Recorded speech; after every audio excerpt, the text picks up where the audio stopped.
just stuff that I know now, back when I was a kid, certain ages, just not even with life, just playing football. I wish I had the same, scenarios going on in my mind now. Lamar Jackson throws to the end zone. Touchdown! Lamar Jackson with a perfect touch pass. There's still room for improvement, though. I still got to work. But, yeah, I'm a lot more comfortable, now than I was before.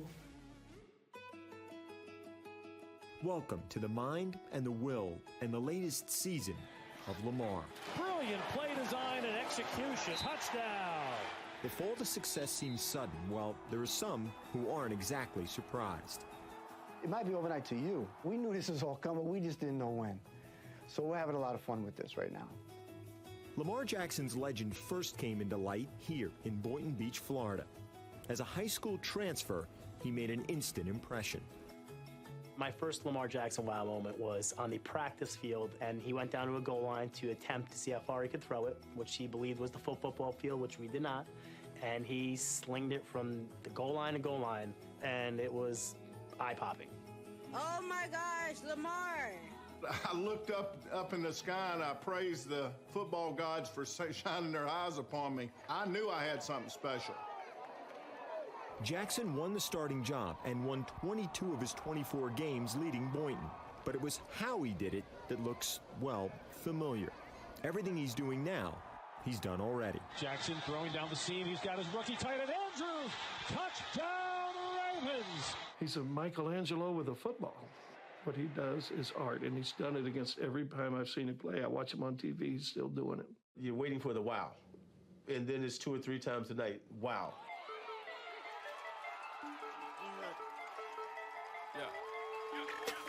Everything I do is like a boss.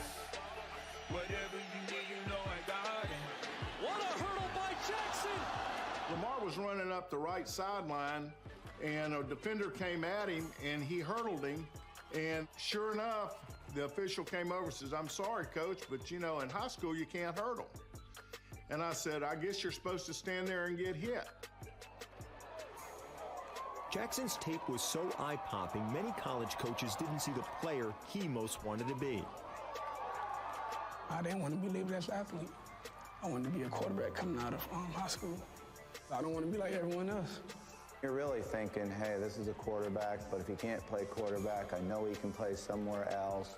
But then I met him, and I got to talk to him, and you saw his personality and his leadership, and you knew right away that you had somebody special.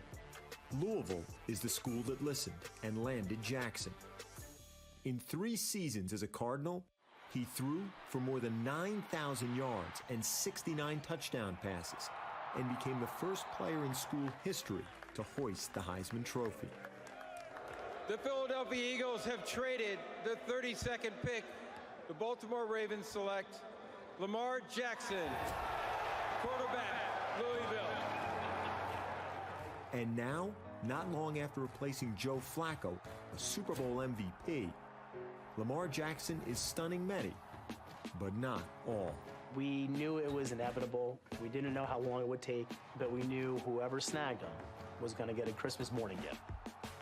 He's handled himself very well. He's done a very good job. Very even-keeled guy, very competitive, focuses on what's important, which is football.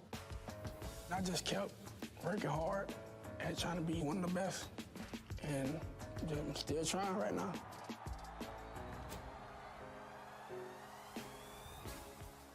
By the way, that was a Tom Rinaldi story. I had my tissues ready to cry. I didn't need them. Yeah. It's the first Tom Rinaldi story. I'm not bawling my eyes out. So, Tom, well done. Curveball. Curveball again. And he has been a curveball, really, for this entire team, right? Absolutely. And you just say, wow. You heard his principal there talking about him. You heard his high school coach. Wow. I mean, those are just the things. And when you watch the film, you're always waiting on him to do the next great thing. And for as good as Joe Flacco has been for this team, Super Bowl winning quarterback, there's just things that he just can't do that Lamar Jackson can do. And if you watch what Lamar Jackson is able to do on this field, you watch similar situations that Joe Flacco has been in, he just can't do it. Here, he steps back, he sees the rush, he escapes to the left. Of course, he'll run for the first down to throw it. Nope. 3 technique is going to catch up to him and trip him down from behind. Here's Lamar Jackson, similar situation. Sees the rush, steps up in the pocket, escapes to the right. That lineman has no shot. He's tripping over his feet. Lamar Jackson is down decided a sideline for a first down here. Free man, pressure in Joe Flacco's face. Can he escape this man? No, he cannot. He backs up. He ends up throwing the ball away for incompletion here. Jason Pierre-Paul coming straight down the pike on Lamar Jackson, but what does he do? He just sidesteps him very easily, gets out of the pocket, and runs for a first down. You know, those are the things that Lamar Jackson can do as a great athlete that you're just not going to be able to get out of Joe Flacco. And you see how it's translated into the rushing yards, their time of possession, 35 minutes a game with Lamar Jackson in at quarterback. So that is the reason why they're so successful right now, because they have teams on their heels worried about some of those touch passes that he's shown he can throw, but the run game with Lamar Jackson and accounting for him as a quarterback in the run game is why they're so successful. Matt, you know this. It's been great, and it's been successful. 17 attempts per game. Running quarterbacks are like long putts for pars or dogs that chase cars. They don't last. How long can we do this with him? Well, I think the important thing is that he's not taking a ton of hits. You know, we saw one game where he had a kind of a scary call. He got hurt late in the game. He's running down to the sidelines, and the game's kind of out of hand. And he stayed on the ground for a little bit. And I'm sure that was a wake-up call. And the coaches are saying, listen, we don't want you to take hits. If you want to run through some arm tackles, that's one thing. But you do notice him sliding. Like, he does get down from time to time. But this is not the formula that they need runners to carry the ball more than the quarterback. I think what Charles is talking about, and it's a great point, when you take off-schedule plays and make them turn into first downs, that's something. That's the play I was alluding to there, where he comes up a little gimpy. But time of possession is really the hidden trick here for this team and why they're winning games. I think on the flip side, though, Nick Chubb can own the time of possession for the Cleveland Browns. He is not even the feature back all season long. He's about to have 1,000 yards rushing on the season. And in fact, since week 7, he's the #2 rusher in the game. So if the Cleveland Browns can give the Baltimore Ravens a taste of their own medicine and hold on to that football, it'll really change things for the Ravens and basically play a game that the Ravens don't want to play. That's going to be a very hard thing for them to do. They have their work cut out for them. But I'm just talking about what Lamar Jackson brings to the table, is able to keep his offense on the field and the opposing offense over there on the sideline. So basically the defense, the Baltimore Ravens defense, just over there just nipping at the bud. But I think today that the Cleveland Browns offensive possessions will definitely be limited. Charles, I was talking to you earlier about within 4 quarters, what is an average possession of an offensive of an offense. Series you have? Series. So it was somewhere between 6 to 7. I think today, with the way you just talked about, Charles, the Baltimore Ravens keeping the ball for 35 minutes an average. There's only 60 minutes in the game. Yeah. So that means that the Baker Mayfield and the Cleveland Browns will have limited touches. They're going to have to score. Yes, they won the game by field goals 12-9 in the first meeting, but I think today they're going to need more than 12 points to win this game. Guys, all those points.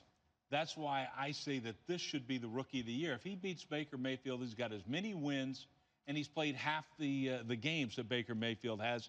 And his impact on this entire football team, you mentioned about the possessions, you know, all that type of stuff. He elevates the play of his own defense. Yeah. And so, to me, it's huge. But I tell you what, this game is going to come down to that Raven defense against the Browns. Baker Mayfield is a good quarterback against the blitz. The first time the Ravens played against them, though, they blitzed the tar out of them and expect the exact same thing today. They're going to come after them. You're going to see it right here. They get to the quarterback. They're sending 5. They're going to send 6. Here's an overload from the field. We call this Favre. But anyway, brings us this this thing. It's one-on-one right here, and the Ravens win most of those matchups. But here's the thing. Later in this game, Baker Mayfield kind of settled down and started finding 3 guys. Baltimore would make a mistake. He's poised enough. I'll look, I'll see the field, and I'll find my guy. And that's why they ended up winning this game. So it's going to be a chess match, but make no mistake, the Ravens are going to do what they do, and that's the blitz as soon as they come off this bus. But he likes the matchups here. Look at him, the escapability. He's throwing off balance, but Baker Mayfield can make these throws, and I like the kid's guts. That's a great throw. He does. This is what he's done his whole life.